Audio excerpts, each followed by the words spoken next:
Voy a partir con uno que lo estuve releyendo hace poco, que es Poema de Chile de Gabriela Mistral. Es un libro hermoso en muchos sentidos, es una especie de contraépica poética, porque no hay héroes, ¿no? Pero sí hay un viaje. Hay un viaje que tiene varios personajes y es un viaje por el territorio y la geografía de Chile escrito en poemas, ¿no?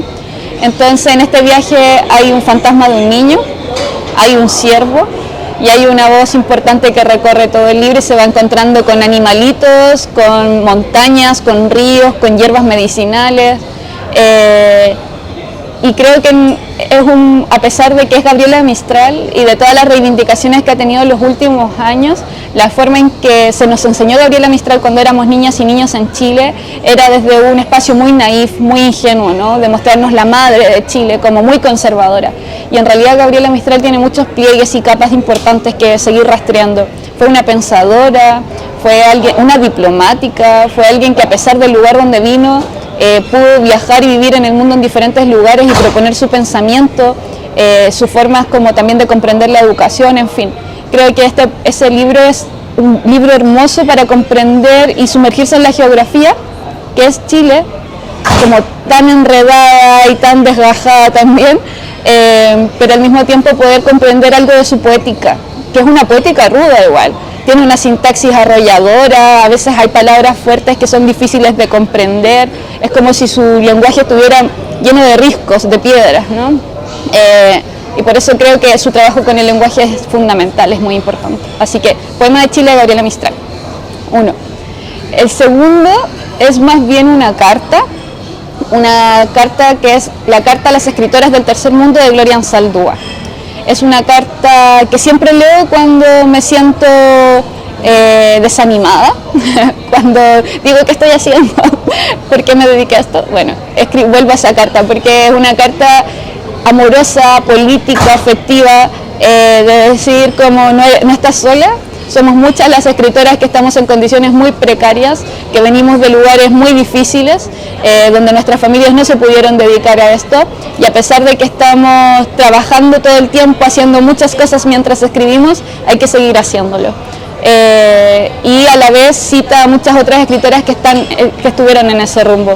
Gloria Anzaldúa para mí es parte también fundamental de mis lecturas, de mi forma de comprender, de filosofar, de entender muchas cosas, así que Cartas a las escritoras del tercer mundo de Gloria Anzaldúa, la segunda. La tercera es un libro que leí más grande, que es de Jamaica Kincaid, que es Lucy.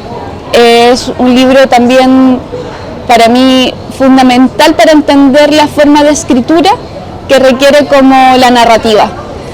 Creo que Jamaica Kincaid es una autora, bueno, que debería haber ganado un Nobel hace mucho tiempo, pero al mismo tiempo siento que es alguien que ha reivindicado el lugar de donde viene desde un espacio también de venganza, ¿no? Sus personajes, la forma satírica, irónica para pararse, para hablar del colonialismo y del racismo desde el lugar donde ella viene, desde Antigua, las islas, es muy poderosa su escritura.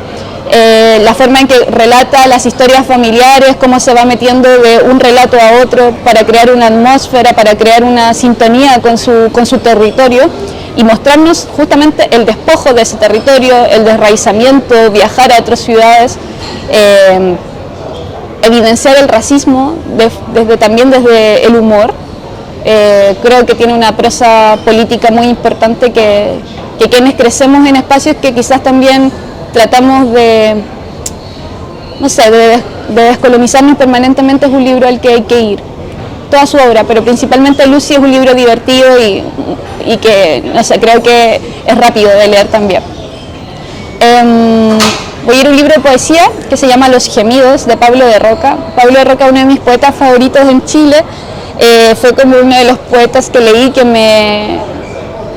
como es el poeta más punk que puede haber, como sentía eso. Es como Los Saicos en Perú, pero en poesía es como Los Gemidos de Pablo de Roca.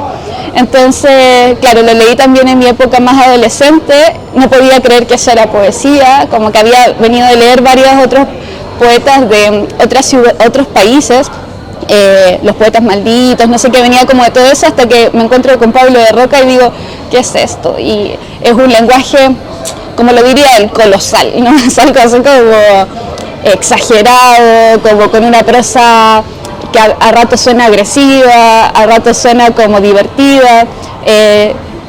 Bueno, yo creo que hay que leer Los gemidos de Pablo Roca como su sintonía, ¿no? Además, como un personaje histórico en Chile es muy importante porque, bueno, fue militante mucho tiempo del Partido Comunista, pero también tenía sintonías con el anarquismo en un tiempo, y él mismo se hizo así, él se hizo a sí mismo, ¿no? Con su familia y por supuesto con su compañera, que también es una gran poeta, que es Winete Roca. Voy en 4, ya me falta uno. Otro, ya, voy a ir a alguien que también es importante en mis lecturas más adolescentes, que es Pablo, o sea, perdón, no es Pablo Roca, ya lo dije, no, que es Pedro Lemebel. Pedro Lemebel también yo sé que ha tenido también una reivindicación en los últimos años, pero su figura como también incómoda para dentro de cierto canon en Chile, cierto establishment como de homogeneidad, creo que él rompió muchas de esas cosas, con su trabajo artístico, performático, pero también literario, con el lenguaje. Cuando leí a Pablo a Lemebel me pasó algo muy parecido que cuando leí a Manuel Rojas y a Nicomedes Guzmán. Sentía que estaba describiendo los barrios donde crecimos, ¿no? Y eso no es tan común en un lugar como Chile. Donde la mayoría de los libros que se estaban escribiendo en esos momentos, obviamente el panorama ha cambiado, pero cuando yo era adolescente los libros que se escribían se estaban escribiendo desde ciertos lugares más acomodados, desde clases medias altas, desde espacios universitarios, donde yo no veía a mis vecinos, no veía a mis barrios, no veía a mi familia.